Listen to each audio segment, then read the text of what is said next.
రోహన్ రెడ్డి కూడా రేస్లో ఉన్నారా? లేదు సార్. సార్ నేను అదే చెప్తా, ఒకవేళ రేస్లు ఉండాల్సిన అవసరం లేదు. ఓకే, ఆయన అనుకున్నాడంటే ఈయన గెలుస్తాడు, ఈయన టికెట్ ఇవ్వాలంటే పిలిచి ఇచ్చేస్తాడు అంతే. ఓకే, మనం ఆయన ఇబ్బంది పెట్టే పరిస్థితి తీసుకురావద్దు. ఆ పార్టీకి ఏది లాభము, అక్కడ టికెట్ ఇస్తే ఎవరికి ఆ పార్టీకి ఎట్లా లాభం అవుతుంది అనేది ఆయన దగ్గర ఒక ఈక్వేషన్ ఉంటుంది. ఇప్పుడు నన్ను కంటెస్ట్ చేయాలంటే నేను ముఖ్యమంత్రి గారి దగ్గర పోయి అర్జీ పెట్టాల్సిన అవసరం లేదు. ఆయన పిలిచి చెప్తాడు పోయి పని చేసుకోవాలి. అధికారంలో ఉంది కూడా ఇంత లేట్గా అనౌన్స్ చేశారు. ఆల్రెడీ బీఆర్ఎస్ అనౌన్స్ చేసేసింది గోపీనాథ్ కాబట్టి వాళ్ళ భార్యకి ఇచ్చింది సార్. అదే కాంగ్రెస్ పార్టీలో డెమోక్రసీ ఉన్నది సార్.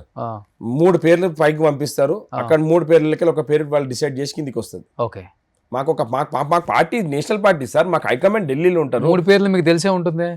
3 పేర్లు ఇప్పుడు సార్ నేను ఒక మాట చెప్తున్నా, రేవంత్ రెడ్డి గారు గొప్పతనం ఏందన్నట్టు చెప్పన్నా, నీకేం అవసరం ఉందో అంతే చెప్తాడు మీకు.